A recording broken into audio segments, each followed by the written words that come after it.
Today I'm going to be answering questions that have been submitted from our audience. We hope you enjoy. Question number 1. I've got multiple loans. Should I be using one offset account or multiple? Okay, that's a really great question, and all depends on what those loans are used for. So typically speaking, if you're an owner-occupier, let's say you have one loan owner-occupied use, if you have an offset, you'd have an offset account against that particular loan. If those other loan splits are used for investment purposes, shares, deposits for real estate, typically speaking, you'd want an offset account linked to each purpose. The purpose rather than the loan. You might have 2 or 3 loans actually there for the same purpose, being owner occupied. So if each loan split has a different purpose for it, I would have an offset account based on that particular purpose, i.e. owner occupied split, investment property number 1 split, investment property number 2 split. In that case, you're gonna have 3 separate offset accounts. I love my current lender, but should I keep my home loan and new investment loan with the same lender or split them up? Okay, so if you're then looking to purchase another property, and let's say you're with ABC Bank, I would always look at it and say, who's going to give you the best solution for what you're trying to achieve? Again, don't have lender loyalty. You should be loyal to your goals and what's best for you. Have a brokerage loyalty where you know you can go to a trusted advisor and they can go through and explain with each different purchase who's going to give you the best rate and who's going to give you the best deal for the overall goals and lending that you're trying to achieve. So never have lender loyalty. Number 3, what's the difference between using equity and saving a cash deposit? Which is better for investment long term? Fantastic, really good question. And this is where we see so many people make actually a lot of mistakes.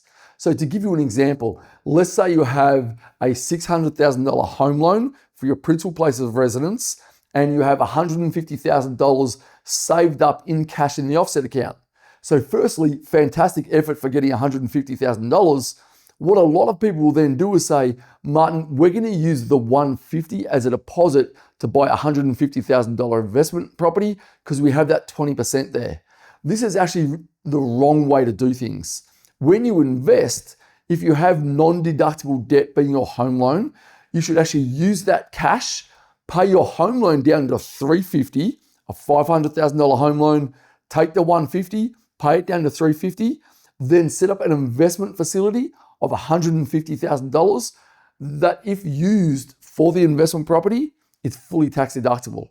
So the 2 major benefits of this are, 1, you have reduced your debt, the non-deductible debt on your home loan, you've increased the tax deductible debt on your investment properties, and you've also reduced your monthly commitments on your principal place of residence that may actually help you to assist and service building out that wealth creation portfolio that you're clearly trying to achieve.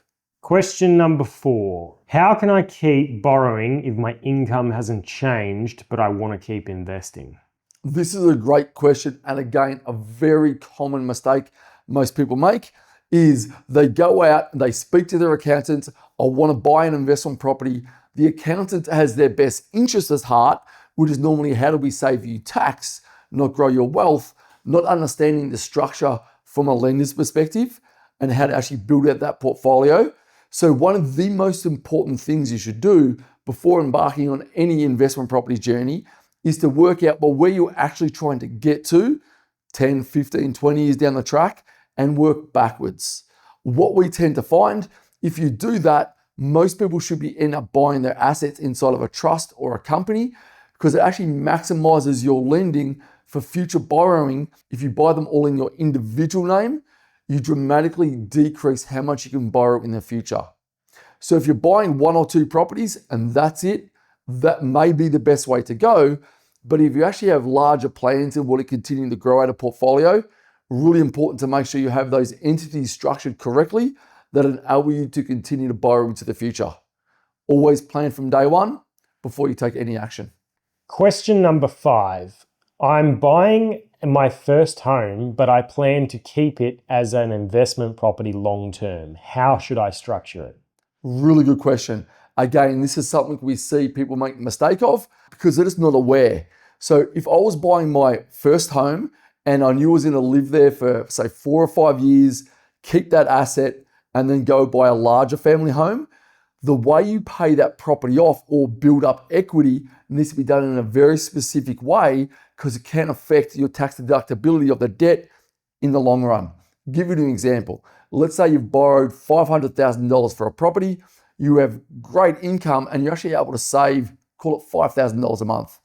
So instead of putting that money into the home loan itself to reduce the balance and create redraw, you'd put that money into an offset account, because then, assuming 5 years down the track, you're ready to upgrade the home, you've paid off $300,000 worth of debt if you've put it into the actual home loan itself in the redraw account, which means you've reduced the actual loan from $500,000 to $200,000.